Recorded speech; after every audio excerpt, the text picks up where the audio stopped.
السلام علیکم خواتین و حضرات، آج کی گفتگو انتہائی اختصار کے ساتھ ایک باتیں۔ جیت اور ہار یہ پوری دنیا جانتی ہے کہ اللہ کے ہاتھ میں ہے۔ میرے جیسا بندہ کبھی بادر نہیں کرتا کہ کون جیتا ہے کون ہارا ہے، میرا مطمع نظر صرف یہ ہوتا ہے کہ کون کیسا کھیلا، کس کی پرفارمنس کیسی تھی، وہ خاص وقت جس میں لمحہ قبولیت بھی ہوتا ہے، وہ کیسا پرفارم کر گیا، وہ کہاں کھڑا تھا، اسے کہاں کھڑا ہونا چاہیے تھا مگر وہ کہاں پایا گیا۔ یہ ساری چیزیں تاریخ کا حصہ بن جاتی ہیں اور اسی ایک بنا پر ہمیشہ یاد رکھی جاتی ہیں۔ بالکل اسی طرح عمران خان نے جو کام کر دیا ہے، بلکہ جو کام کر دکھایا ہے، میں اسے اپنے طور پر اور پوری دیانتداری کے ساتھ سرخرو سمجھتا ہوں۔ اب یہ قسمت ہے کہ وہ جیتے یا ہارے، وہ اقتدار میں آئے بغیر بھی سرخرو ہوا، اور یہ جیت اور ہار اس کی نہیں بلکہ ہماری ہے۔ وہ اگر ہارتا ہے تو یہ ہماری بدقسمتی ہے، وہ اگر جیتتا ہے تو یہ پوری قوم کی خوش نصیبی ہے۔ بالکل اسی طرح میں آج دل کی اتھاہ گہرائیوں سے خراج تحسین پیش کرنا چاہتا ہوں جسٹس عمر عطا بندیال کو، اور اس کے ساتھ ہی ساتھ میں اللہ تعالیٰ کا کروڑوں بلکہ اربوں بار شکر ادا کرتا ہوں کہ اس نے پاکستانی قوم کو، میں یہ نہیں کہتا کہ ہمارے شان ایک چیف جسٹس عطا کیا، اس نے ہمارے لیول سے بہت بڑھ کر اتنا بڑا منصف اعلیٰ، پتہ نہیں ہم ڈیزرو کرتے ہیں کہ نہیں، آئی ایم شور اگر مجموعی طور پر دیکھیں تو شاید ہم، پتہ نہیں، یہ میں نہیں کہہ سکتا کہ ہم اتنا شاندار چیف جسٹس ڈیزرو کرتے ہیں یا نہیں، کیونکہ ڈیزرو تو ہم حکمران بھی بہت اچھے کرتے ہیں، ڈیزرو تو ہم لیڈر بھی بہت اچھا کرتے ہیں۔ عمران خان کی شکل میں اللہ تعالیٰ نے ہمیں بہترین لیڈر عطا کیا ہے، لیکن ایک ٹولہ ہے جس نے پورے ملک کو، پوری الیکٹوریٹ کو، پورے عوام کو یرغمال بنا رکھا ہے۔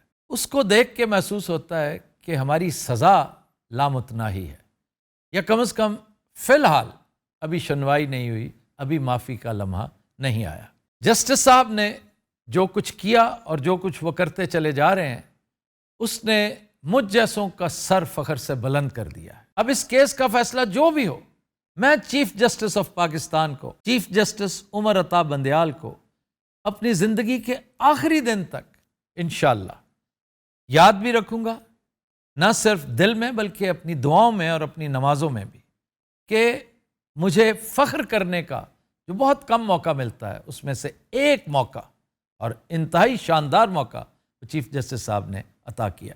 چیف جسٹس صاحب کی ایک عزیزہ سے متعلق ایک بات مجھے اپنے گھر سے پتہ چلی کہ وہ یہ کہتی پائی گئی تھیں کہ مجھے اور کچھ نہیں پتا، میں صرف اتنا جانتی ہوں کہ میرا بھائی انتہائی گاڈ فیئرنگ ہے۔ میں نے بات سنی، دل میں رکھی اور سوچا کہ اس کا لٹمس ٹیسٹ تو عنقریب آنے والا ہے، چونکہ میں جسٹس صاحب کو نہیں جانتا تھا، ان کے والد صاحب سے متعلق بہت کچھ سن رکھا تھا، یہ ہمارے دور طالب علمی کی بات ہے، والد صاحب سے سنا اور بہت ساروں سے سنا کہ وہ انتہائی کمپیٹنٹ ہی نہیں، انتہائی گاڈ فیئرنگ سول سرونٹ تھے۔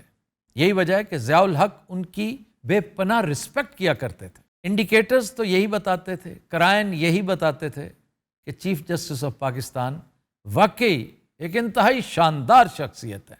بہرحال جو کچھ آج کل ہو رہا ہے، مجھے 100% یقین ہے کہ ان کی اس عزیزہ نے ان کے بارے میں بہت کم کہا ہے، وہ اس سے بہت زیادہ ڈیزرو کرتے تھے۔ وہ صرف گاڈ فیئرنگ ہی نہیں ہے، وہ انتہائی کمپیٹنٹ بھی ہیں، اور وہ بے وقوف، وہ غبی اور ان انٹیلیجنٹ لوگ جو انہیں ڈرپوک سمجھتے تھے، ایک کمزور چیف جسٹس سمجھتے تھے، باقاعدہ شرمندہ ہو رہے ہوں گے۔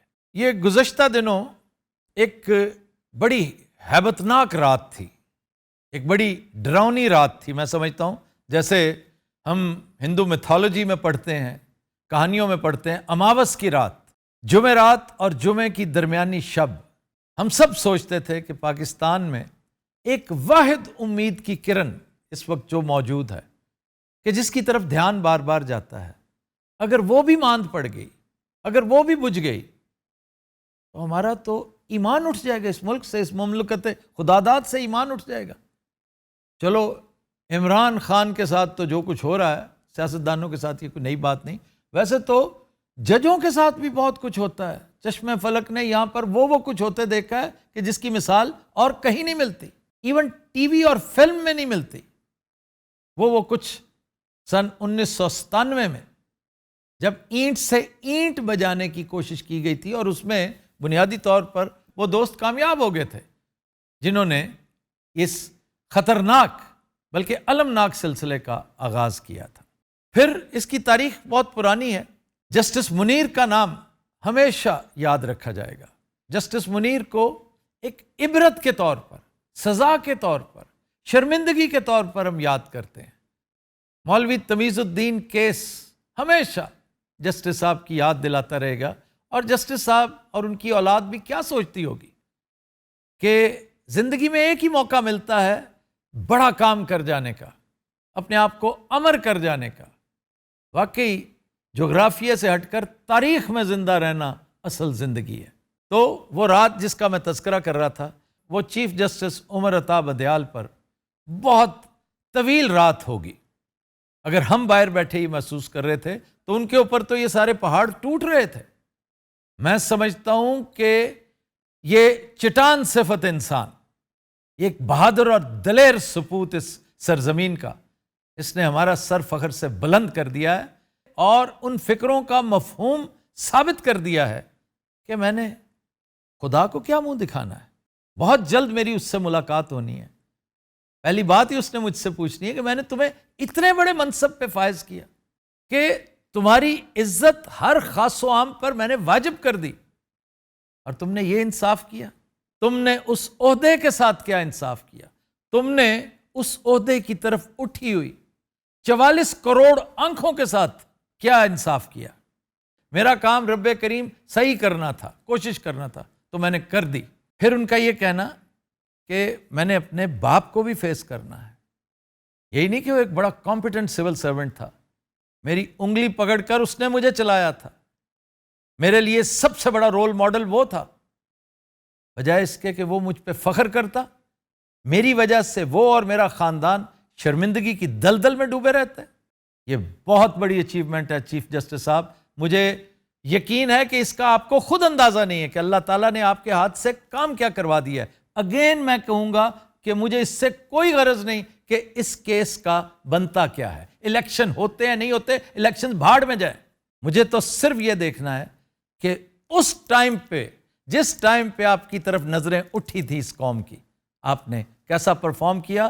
تو میرے پاس سوائے اس کے اور کچھ نہیں کہ میں دل کی گہرائیوں سے آپ کو سلوٹ کروں.